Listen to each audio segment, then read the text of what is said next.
The diplomatic chamber on Station Kepler 9 smelled like burnt metal and desperation. I, Counselor Vretha of the Quillian Hive, had seen many treaty negotiations in my 14 cycles of service, but nothing quite prepared me for the sight before me. A dragon lay sprawled across the polished floor. Not a metaphorical dragon, not some human in a costume.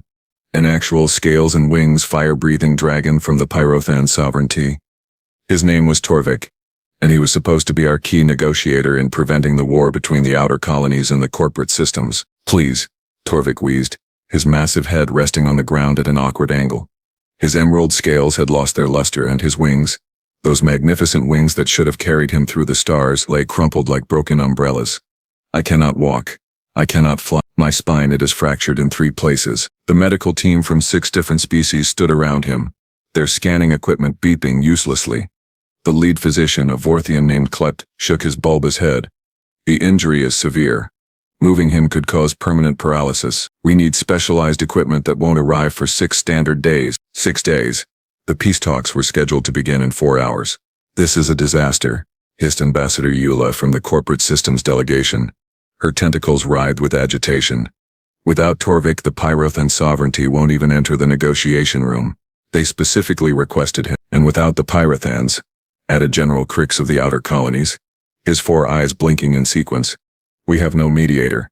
The war becomes inevitable. I felt my mandibles click together in frustration. Hundreds of thousands of lives hung in the balance, and our best hope lay immobilized on the floor, unable to even lift his head properly. That's when the door hissed open. A human walked in. Just walked in. No announcement, no fanfare, no diplomatic credentials flashing on the entry scanner. He was older, maybe 50 in Earth years, with gray hair cut military short and a face that looked like it had argued with a meat grinder and lost. He wore a faded jacket with patches I didn't recognize and carried a duffel bag that had seen better decades. Who are you? I demanded. This is a restricted diplomatic zone. The human ignored me completely. He walked straight to Torvik, dropped his duffel bag and knelt beside the dragon's massive head. Hey there, big guy, the human said softly. Heard you were having a rough day. Torvik's golden eyes, dimmed with pain, focused on the newcomer. Human, I am beyond help. The medical teams have tried everything. I am finished. Yeah, I heard that too, the human replied, unzipping his bag. Thing is, I don't really accept finished as an answer. Name's Marcus Webb, combat medic, 1st Terran Expeditionary Force. Retired. Well, mostly retired. A combat medic, Dr. Klepp sputtered. This requires specialists.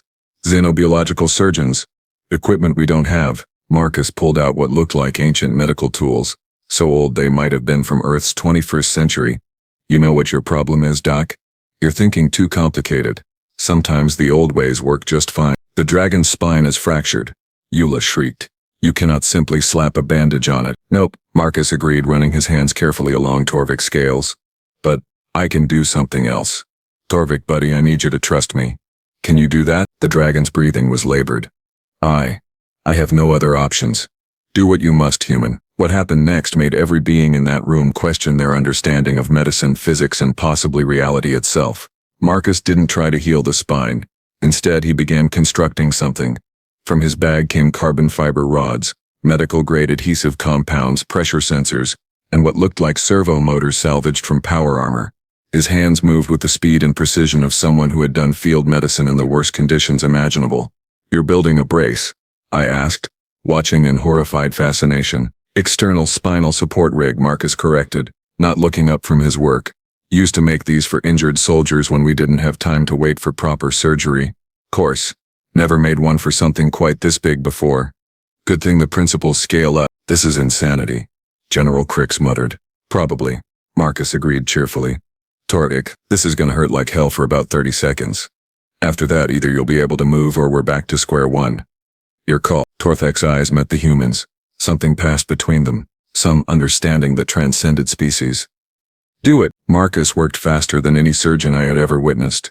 The carbon fiber rods were positioned along Torvik's spine, held in place by the adhesive compounds that bonded with his scales. The servo motors, controlled by pressure sensors, would detect Torvik's muscular movements and provide mechanical support. It was crude. It was improvised. It was absolutely brilliant. All right, big guy, Marcus said, wiping sweat from his forehead. Let's see if this crazy idea works. Nice and slow now. Try to lift your head. Torvik's muscles tensed. The servo motors whirred to life. And slowly, impossibly, the dragon's head rose from the floor. The entire room held their breath. Well, those of us who breathed. Good, Marcus encouraged. Now let's try getting those front legs under you. It took 20 minutes of careful adjustments and repositioning, but eventually, Torvik stood. He swayed, the external rig creaking under the strain. But he stood. By the ancient flames, Torvik breathed. I can move. Can you walk? Ambassador Eula asked, her skepticism warring with hope. Marcus made another adjustment to one of the servo motors. Try it. Start slow. Torvik took a step, then another.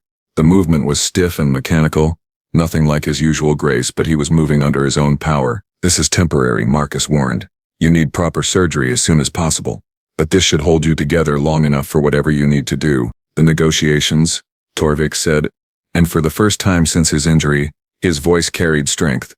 I can attend the negotiations. Dr. Klept approached the rig, the scanner humming. This shouldn't work.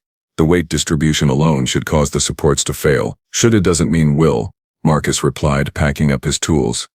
Besides, I cheated a little. Used some tricks I learned from Vorthian engineering. Figured you guys would appreciate that. Klept's expression shifted from outrage to grudging respect. You studied our engineering principles? Studied everything, Marcus said. When you're patching up soldiers from 20 different species in the middle of combat, you learn real quick that one size fits all doesn't cut it. Had to understand how each species worked, what made them tick, what kept them alive. I approached the human, my curiosity overwhelming my diplomatic training. You were in combat? Which war? Marcus's expression darkened. Too many. Fought in the Ragel Uprising, the Centauri Rebellion, the Outer Rim conflicts. Saw a lot of good people, human and otherwise, die because medics couldn't adapt fast enough. So you learned. I said quietly. So I learned. He confirmed. Figured if I was going to keep people alive, I needed to understand them. Really understand them. Not just their biology, but their culture, their psychology, what motivated them to keep fighting when everything said they should quit. Torvik took another few steps, testing his range of motion. This human saved my life. More than that, he saved the possibility of peace. Let's not get ahead of ourselves, Marcus cautioned. You still need to actually negotiate that peace. I just got you mobile enough to do your job. General Crick stepped forward, his military bearing obvious despite his alien physiology. You are former military, yes? I recognize the bearing, the way you assess situations. Guilty as charged, Marcus admitted. Then you understand what hangs in the balance here, Crix continued. The corporate systems and outer colonies are on the brink of total war. Millions will die. Torvik was our only hope of finding middle ground. Marcus looked at the dragon, then at the assembled diplomats. Yeah, I understand. Why do you think I came? But how did you even know about this? I asked. The incident only happened 3 hours ago. Security was supposed to keep it contained. A small smile played at Marcus's lips. Let's just say old soldiers have their networks. Word gets around when something important is about to go sideways. Besides, I was already on the station. Came to visit an old friend who works in hydroponics. Convenient timing, Eula said suspiciously. Lucky timing, Marcus corrected. Though I learned a long time ago that luck favors those who show up prepared. Torvik flexed his wings experimentally. They still couldn't support flight, but the movement was there. Human. Marcus Webb. I owe you a debt that cannot be repaid. Just do your job. Marcus replied. Negotiate that peace. Keep those millions of people alive, that'll be payment enough. The chronometer on the wall showed 2 hours until the talks began. Dr. Klept was already running through a series of medical checks, ensuring the rig would hold under stress. The supports should maintain integrity for approximately 72 hours, Klept announced. After that, the risk of catastrophic failure increases exponentially. 72 hours, Torvik mused. More than enough time to either save the peace or watch it crumble. Marcus shouldered his duffel bag. Well, my work here is done. I'll leave you folks to the politics. Wait, I called out as he turned to leave. You cannot just walk away. You should stay. Observe the negotiations. You have earned that right. He paused at the door, his back to us. Counselor Freeth, right? Here's the thing about fixing problems. Sometimes the fix is just the beginning.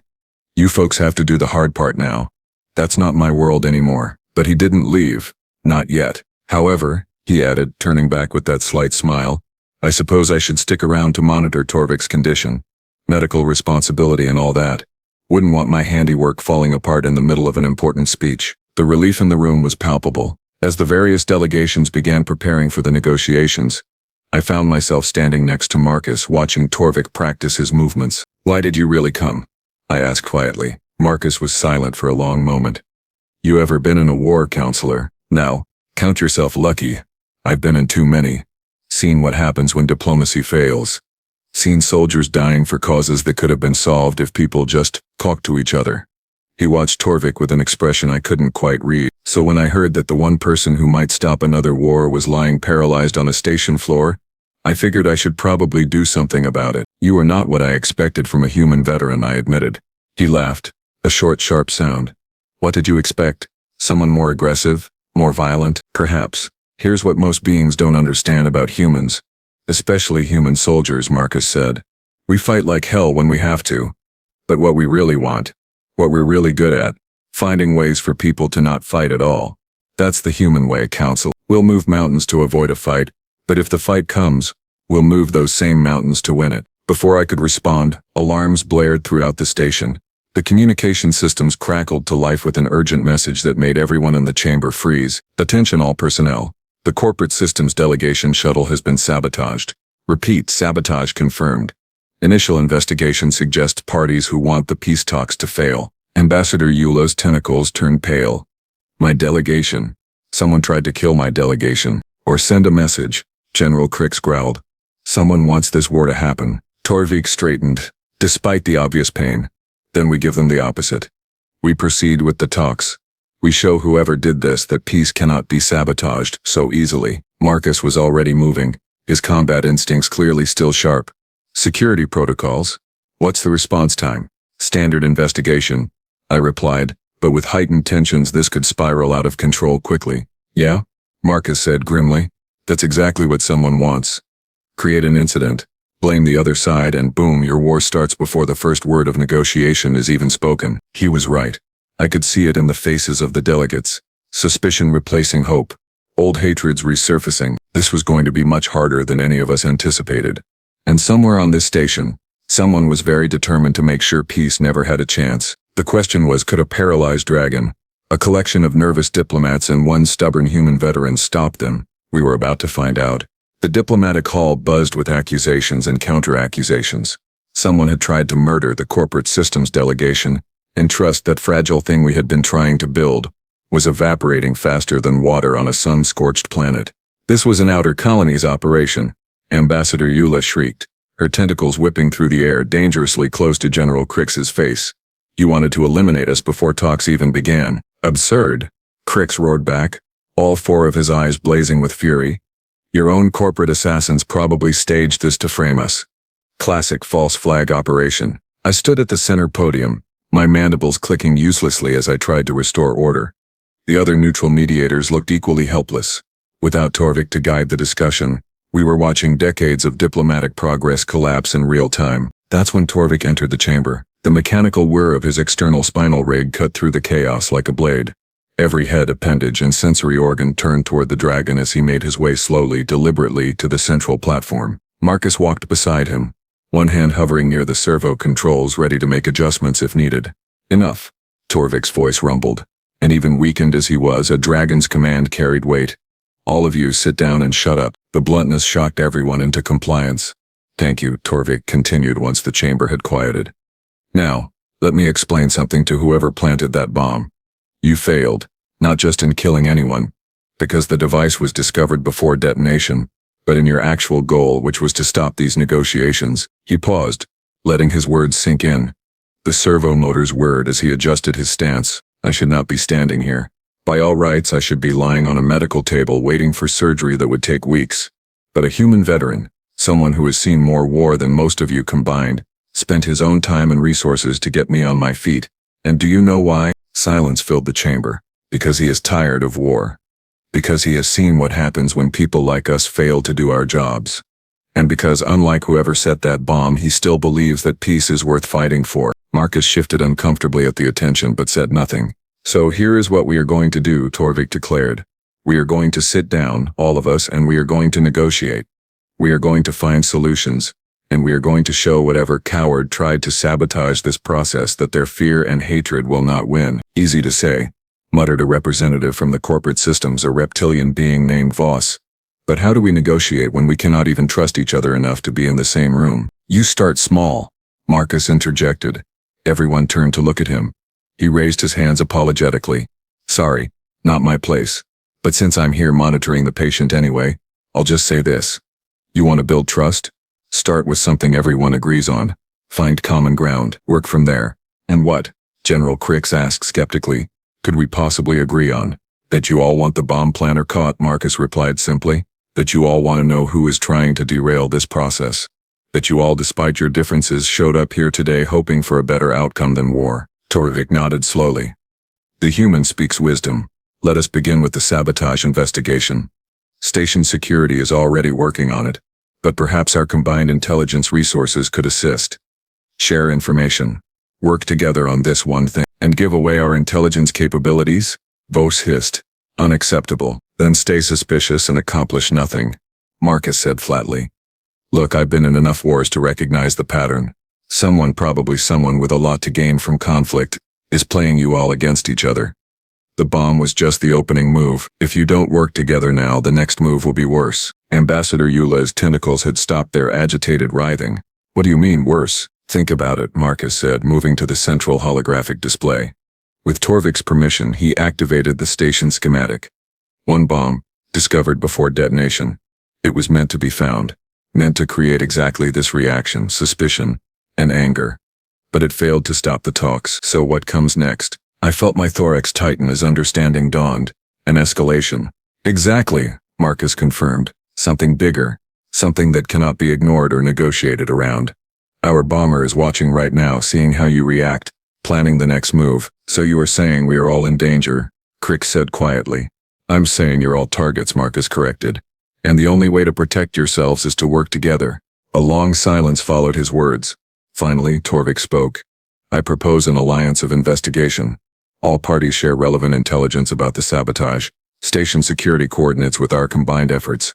We find the perpetrator together. And the negotiations? I asked. Proceed simultaneously, Torvik replied. We cannot let fear control our actions. That is precisely what the bomber wants. Slowly, grudgingly, the delegates began to nod agreement. It was not trust. Not yet. But it was a start. The next 6 hours were the most intense of my diplomatic career. The negotiations proceeded in one chamber while a combined intelligence team worked in another. Marcus stayed close to Torvik, monitoring the dragon's condition and making constant minor adjustments to the spinal rig. I found myself impressed by the human's presence. He said little, but when he spoke, people listened. There was something about him.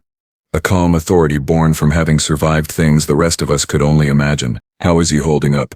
I asked Marcus during a brief recess. Marcus checked the servo motors, his expression concerned. Better than I expected, honestly. But we're at hour 18. He's got maybe 2 more days before this rig fails. And that's if nothing goes wrong. Will he make it through the negotiations? Depends how long they take, Marcus replied.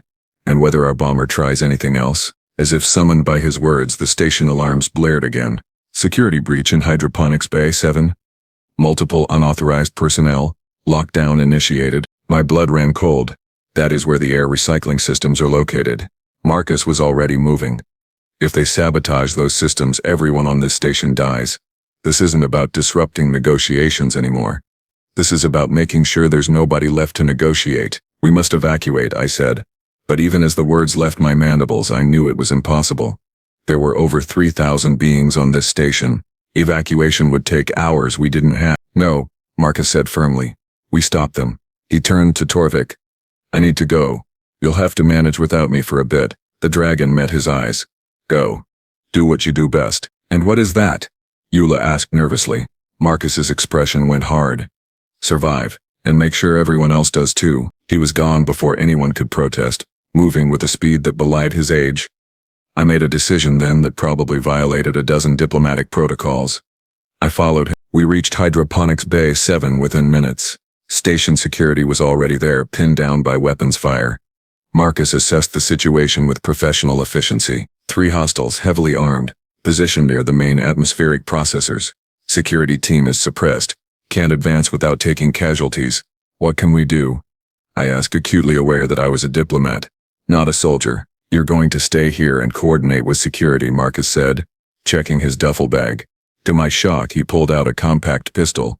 I'm going to go be very annoying. You cannot go in there alone. Watch me. What happened next would later be described in security reports as either extreme bravery or complete insanity. Marcus simply walked into the bay, hands raised, weapon visible but not aimed. Hey, he called out. We need to talk. The weapon's fire stopped, replaced by confused silence. Who are you? A voice called back, filtered through a mask. Name's Marcus Webb. Combat medic. Retired. And you folks are making a serious mistake. Stay back or we detonate the charges. So there were explosives. My heart sank. Marcus kept walking, slowly and deliberately. Yeah, see, here's the thing. You detonate those charges, you kill everyone on this station, including yourselves. So either you're suicidal fanatics, which I doubt since you're hiding behind masks, or you think you have an escape plan. More silence. But there is no escape plan, Marcus continued, his voice carrying clear and calm. Station's on lockdown. No ships in or out. You set off those bombs, you die with the rest of us. So let me propose an alternative. And what is that, human? You tell me who hired you. I make sure you live through the next hour. And maybe, just maybe, you get to see another sunset. Or sunrise. Or whatever your species considers a nice view. You are bluffing. You are one old human with a small pistol. Marcus smiled, and it was not a pleasant expression. You know what I learned in all my years of combat? The biggest threat in any room is usually the one nobody's paying attention to. Security's got you triangulated. Snipers are moving into position. You've got maybe 2 minutes before they take you down. I'm offering you a way out that doesn't involve body bags. We have a mission. Yeah. And it's already failed. Marcus replied. The talks are proceeding. The delegates are working together. Whatever your employer wanted, they're not getting it. So you can die for a failed mission. Or you can live and maybe get revenge on whoever sent you on a suicide run. I watched, barely breathing as the longest minute of my life crawled by. Finally, one of the masked figures stepped out from behind the atmospheric processor. Then another. Then the third. We want guarantees, the first one said. You'll get a fair trial, Marcus promised. Can't guarantee more than that, but you'll be alive for it, which is more than you've got right now. The weapons clattered to the floor. Station security moved in quickly, securing the saboteurs and carefully disarming the explosives. Marcus walked back to where I stood, his hands shaking slightly now that the adrenaline was fading. That was the most reckless thing I have ever witnessed, I said. Yeah, he agreed. Probably was. But it worked. The interrogations that followed revealed what many had suspected. A weapons manufacturing consortium, one that stood to profit enormously from a corporate systems versus outer colonies war, had hired the saboteurs. They had underestimated the determination of the delegates and completely failed to account for one stubborn human veteran. When we returned to the negotiation chamber, the mood had shifted dramatically. News of the second sabotage attempt and its prevention had spread quickly. The delegates, who had been arguing over territorial disputes and trade routes, suddenly had perspective. We nearly died today, Ambassador Eula said quietly. All of us. Because someone preferred profit to peace. It is easy to forget. General Crix added that we have more in common with each other than with those who would exploit our conflicts. The negotiations continued, but now with genuine purpose. Compromises that had seemed impossible hours ago suddenly became workable. Territorial disputes were resolved through creative resource sharing agreements. Trade route conflicts were settled with mutual oversight committees. It was not perfect. Peace never is. But it was real. 70 hours after Marcus had first activated Torvik's spinal rig, the treaties were signed. All parties agreed to a framework for lasting peace, with built-in mechanisms for dispute resolution that did not involve military action. Torvik stood at the center of the chamber as the final signatures were recorded, his stance showing the strain of the extended operation. The servo motors were beginning to fail, just as Marcus had predicted. We did it, the dragon said softly. Against all odds, against sabotage and doubt, we did it. The celebration was brief. Torvik's legs buckled as the spinal rig finally gave way under the prolonged stress. Marcus was there instantly, easing the dragon down carefully. That's it, big guy, Marcus said gently. You did your job. Time to rest. I could not have done it without you, human. Torvik replied, his voice weak but satisfied. You saved more than my life. You saved countless others. The medical team rushed in, now equipped with the proper surgical facilities that had finally arrived. As they prepared to move Torvik to surgery, the dragon's eyes found Marcus one last time. Why? Torvik asked. Why did you do all this? You had no obligation to us. Marcus was quiet for a moment, his weathered face thoughtful. You know, I get asked that a lot. Why help aliens? Why risk myself for people who aren't even my species? And the answer's pretty simple, really. He looked around the chamber, at the delegates from a dozen different worlds, at the treaties that would save millions of lives. Because I'm tired of watching people die for stupid reasons. Because every life I save, human or otherwise, is a middle finger to the chaos and violence that tries to consume us all. Because at the end of the day, we're all just trying to survive in this big, complicated universe. And if I can help with that, even a little bit, then yeah, I'm going to help. He stood, shouldering his duffel bag once more. Besides, someone's got to look out for the little guys. Or in this case, the really, really big dragon guys. That got a weak laugh from Torvik as the medical team whisked him away to surgery. I approached Marcus as he headed for the exit. Where will you go now? He shrugged. Back to my friend's place in hydroponics, I guess. Maybe stick around the station for a while. Make sure Torvik recovers properly. After that, who knows? There's always someone somewhere who needs help. The delegates wish to honor you, I said. A ceremony, a medal, perhaps a position as a special advisor. Marcus actually shuddered. Please, no. I did what needed doing. That's enough. I don't need ceremonies or medals or titles. Just, try not to blow each other up for a while. Give peace a real chance. We will try. I promised. Because of what you showed us today. That even in our darkest moments, even when everything seems lost, there are those who will fight for something better. That's not just me, Marcus said. That's humanity in general. We're stubborn like that. Someone tells us something can't be done, we take it as a personal challenge. He paused at the door, looking back at the chamber where history had been made. You know what the funny thing is? I came to this station to visit a friend and enjoy some peace and quiet. Retirement, right? But I guess old habits die hard. Can't help but fix things that are broken, including paralyzed dragons and dying peace processes, I observed. Including those, yeah. Marcus Webb walked out of the diplomatic chamber and into station history.